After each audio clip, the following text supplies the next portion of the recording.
अस्सलाम वालेकुम गाइस। तो मेरी तरह आप लोग की शॉर्ट फीड में ये वाला रोटेटिंग गिफ्ट बॉक्स एक ना एक दफा तो आया ही होगा, क्योंकि आजकल ये बहुत वायरल हो रहा है। और मेरी तरह आप लोग का भी दिल चाहा होगा कि आप लोग को कोई ऐसा गिफ्ट दे। तो मुझे तो कोई ऐसा गिफ्ट देने वाला है नहीं, तो चलो खुद बनाने का ट्राई करते हैं। तो पहले तो मैंने कार्डबोर्ड के काफी छोटे पीस काट लिए थे, पर जब मैंने इसे असेंबल किया तो पता चला ये काफी छोटा बन रहा है। उसके बाद काफी दिन मैंने ये सोचा कि इसको किस तरह और किस साइज में बनाया जाए कि ये सेम टू सेम उसी बॉक्स की तरह लगे। फिर एक हफ्ता सोचने समझने और मेजरमेंट करने के बाद ये नतीजा निकला। अब आप लोग इस खुशफहमी में नहीं रहना कि ये फाइनल रिजल्ट है, क्योंकि इसे बनाते बनाते मैं इसमें काफी चेंजिंग करती रहूंगी। तो अब मैं साथ साथ आप लोग को इसका साइज बताती रहूंगी, क्योंकि एक साथ बता दूंगी तो आप लोग उलझ जाओगे। तो सबसे पहले 10 मल्टीप्लाई बाय 10 सेंटीमीटर के मैंने लिए हैं 5 पीस, जो कि हमारा मेन बॉक्स बनेगा। वैसे तो मैं इसे टेप से भी चिपका सकती थी, लेकिन मैं इसे पेपर पे ग्लू लगाकर चिपका रही हूँ ताकि ये ज्यादा मजबूत हो जाए। तो आप किसी भी पुरानी कॉपी के पेजेस को इस तरीके से कट करके ग्लू लगाकर स्टिक कर सकते हैं। इससे वाकई में बहुत ज्यादा स्ट्रॉन्ग चिपकता है। तो एक पीस को तो मैंने साइड पर रख दिया था और बाकी चारों पीस को इस तरीके से स्टिक कर दिया है। अच्छा, यहाँ पे एक ट्रिक को पहले समझ लें कि यहाँ पे मैंने 3 साइड को ही चिपकाया है, एक साइड को खुला रखा है। और मैंने इसे ये क्यों खुला रखा है ये मैं आपको बाद में बताऊंगी। तो अब मैंने ले लिया है 8 बाय 8 सेंटीमीटर के 2 पीस, क्योंकि अब बनने जा रहा है बीच का रोटेटिंग बॉक्स। मैंने सोचा बाहर का बॉक्स जब तक ड्राई होगा क्यों ना अंदर का बॉक्स भी साथ साथ ही बना लें, क्योंकि इस तरह पेपर से चिपकाने से ड्राई होने में थोड़ा टाइम लगता है। रोटेट करने के लिए मैं यूज करूंगी आइसक्रीम स्टिक, क्योंकि मेरे पास लंबी वाली आइसक्रीम स्टिक नहीं है, इसलिए मैं छोटी वाली 2 यूज करूंगी। तो कार्डबोर्ड के बिल्कुल सेंटर में हमने चिपकानी है आइसक्रीम स्टिक, और ये थोड़ी स्ट्रॉन्ग ग्लू से चिपकाइएगा, क्योंकि सारा खेल इसी का ही है। आइसक्रीम स्टिक के कॉर्नर्स को मैंने पहले सीधा कर लिया था ताकि अच्छे से फिक्स हो जाएं। अब यहाँ पर जो साइड में जगह बच रही है वहाँ पे हमें आइसक्रीम स्टिक के जितना ही थिक कार्डबोर्ड को चिपका देना है, और लास्ट में सेकंड कार्डबोर्ड भी इसके ऊपर चिपका देंगे। इसके साथ साथ ही बाहर का बॉक्स भी ड्राई हो गया था, तो फिर इसके बेस को भी मैंने सेम प्रोसेस से स्टिक कर दिया। और याद रहे हमें इसके एक साइड को स्टिक नहीं करना है। और इसके साथ साथ ही मैं आपको बताती चलूं कि मेरा इंस्टाग्राम पे एक पेज है जिसको आप फॉलो कर सकते हैं, इससे आपको बहुत फायदा होगा। अब बस मुझसे फायदा मत पूछ लेना। तो इंस्टाग्राम की लिंक मेरे डिस्क्रिप्शन बॉक्स में, जाओ और फॉलो करो। वैसे ये ऑयल के बॉक्स की एडवर्टाइजिंग मैंने कर दी है, ये ऑयल वाले चाहें तो मुझे स्पॉन्सर कर सकते हैं। आप लोग बताओ, आप लोग का नाम समझ आया कौन सा ऑयल है? देखो, इसे एक तरफ से मैंने दरवाजे की तरह खुला रखा है, तो इसके साथ साथ ही हमारा बाहर वाला बॉक्स बनकर रेडी हो गया है। तो रोटेटिंग बॉक्स की जो हमने ट्रे बनाकर रखी थी, चलो उसे बॉक्स में कन्वर्ट कर देते हैं, यानी कि उसकी दीवारें उठा देते हैं। तो कार्डबोर्ड के मैंने 2 पीस ले लिए हैं और इसे इस तरीके से फोल्ड कर दिया है, और इसके सेंटर वाले पार्ट में आइसक्रीम स्टिक के लिए होल कर दिया है। तो ये आपने बड़ा नाप तोल के करना है ताकि ये इस पे आसानी से फिक्स हो जाए। और इसके साथ साथ ही मेरी लाइट भी चली गई, तो चलो लाइट आने के बाद मिलते हैं। 2000 years later. अच्छा जी, तो मैंने इसे चिपका कर रख दिया था और ये दोनों चीजें बहुत अच्छे से ड्राई हो गई हैं, लेकिन मसला ये हो रहा है कि ये इसमें रोटेट नहीं हो रहा है। एक लम्हे को तो ये लगा कि मेरी सारी मेहनत गई पानी में। फिर मैंने दिमाग चलाया और सोचा कि इसको ऊपर नीचे दोनों तरफ से कट करके देखा जाए। तो फिर मैंने आधे सेंटीमीटर जितनी पट्टी काट कर निकाल दी है, ऊपर से आधा सेंटीमीटर और नीचे से भी आधा सेंटीमीटर। और शुक्र है ये ऊपर नीचे से कट करने के बाद इजीली रोटेट हो जा रहा था बॉक्स में। फिर मैंने लिया एक सुकून का सांस और फिर आगे बढ़ी। और फिर मैंने लिया एक कार्डबोर्ड का पीस, जिसपे बहुत नाप तोल करने के बाद मैंने एक होल करने के लिए निशान लगाया, जो कि गलत ही लगाया। और फिर मैंने ऑफ कैमरा बहुत नाप तोल की दोबारा से, और फिर सही निशान लगाया। और अच्छा है, कार्डबोर्ड का पीस इतना बड़ा लेना है जो बाहर वाले बॉक्स में फिक्स हो जाए। तो निशान लगाने का सही तरीका ये है कि कार्डबोर्ड को आपको इस बॉक्स के बराबर रखना है, और जिस तरीके से नजर आ रहा है इस तरीके से निशान लगा देना है। तो सेम जगह दोनों कार्डबोर्ड पर होल कर दिया है मैंने। सुराख इतना बड़ा करना है कि उसमें आइसक्रीम स्टिक अच्छे से रोटेट हो सके। तो बाहर वाला बॉक्स मुझे थोड़ा सा बड़ा लग रहा था, इसलिए इसकी हाइट मैंने 2 सेंटीमीटर कम कर दी। तो पहले जो मैंने आपको साइज दिखाया था उसमें से आप 2 सेंटीमीटर माइनस कर लिएगा। तो इसे मैं ब्लेड से कट कर रही थी, क्योंकि स्टिक होने के बाद ये इजीली ब्लेड से कट हो जा रहा था। तो कट करने के बाद मैं बॉक्स में करूंगी होल। होल हमने एक ही साइड करना है, दोनों साइड पर नहीं करना। वो जो कार्डबोर्ड था जिसपे मैंने होल किया था उसे इसके बराबर रख के निशान लगा लूंगी, और फिर साथ साथ ही इसे कट भी कर लिया। अब दोनों सुराख वाले कार्डबोर्ड को हमने आमने सामने लगाना है। दोनों कार्डबोर्ड को स्टिक करने के बाद मैं आपको दिखा देती हूँ कि इसमें किस तरीके से फिक्स होगा। तो अब तक हमने जिसके लिए इतनी मेहनत करी है, देखते हैं वो इसमें रोटेट हो रहा है सही से या नहीं। और अच्छा, यहाँ देखो,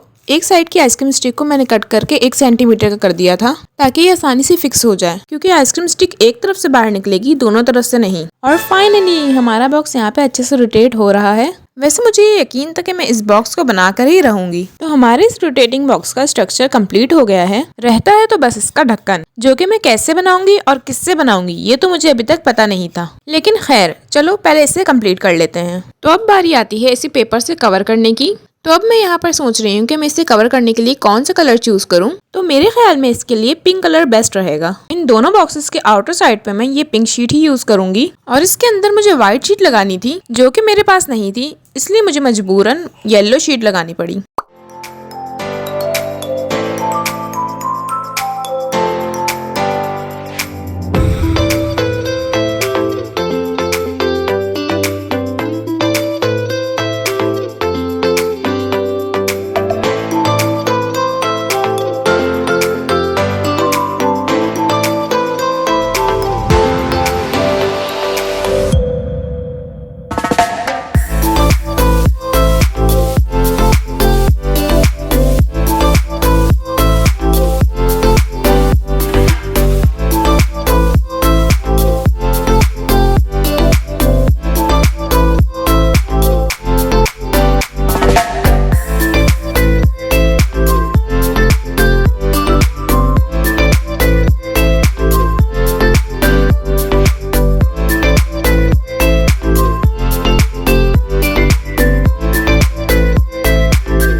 दोनों चीजों को शीट से कवर करने के बाद इसे अब फिक्स कर लेते हैं। और बाहर वाले बॉक्स को जो मैंने एक तरह से खुला रखा था वो तो आप लोगों ने देख ही लिया होगा कि मैंने उसमें किस तरीके से शीट लगाई है, और ये भी मालूम हो गया होगा कि वो मैंने किस लिए खुला रखा था। बॉक्स को फिक्स करने के बाद हम इसे भी चिपका लेंगे। तो पहले मैं इसे पेपर से चिपका रही हूँ और उसके बाद इसी शीट से इसे कवर कर देंगे।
तो फाइनली हमारे बॉक्स का काम बिल्कुल कंप्लीट हो गया है और ये अच्छे से रोटेट भी हो रहा है। तो अब बारी आती है इसके ढक्कन की, जो कि मुझे ट्रांसपेरेंट प्लास्टिक का ही बनाना था, लेकिन मेरे पास कोई ऐसी प्लास्टिक शीट नहीं थी। तो मैंने सोचा क्यों ना हम प्लास्टिक शीट के बदले बॉटल का यूज करें, लेकिन बॉटल की चौड़ाई मेरे बॉक्स के हिसाब से कम थी। फिर मेरी अम्मी ने मशवरा दिया कि तुम ये प्लास्टिक वाले बॉक्स से ट्राई करके देखो। इसकी प्लास्टिक थोड़ी कड़क थी, लेकिन ये आइडिया काम कर गया। फिर मैंने इस बॉक्स से मेजरमेंट करके पीसेस कट कर लिए, जिनको कट करना काफी मुश्किल था क्योंकि ये प्लास्टिक हार्ड होने की वजह से टूट जा रही थी, मगर फिर भी ये लास्ट ऑप्शन था मेरे पास, इसलिए करना तो था ही। फिर मैंने इसे टेप की हेल्प से चिपका दिया था, जिसको चिपकाना काफी आसान था।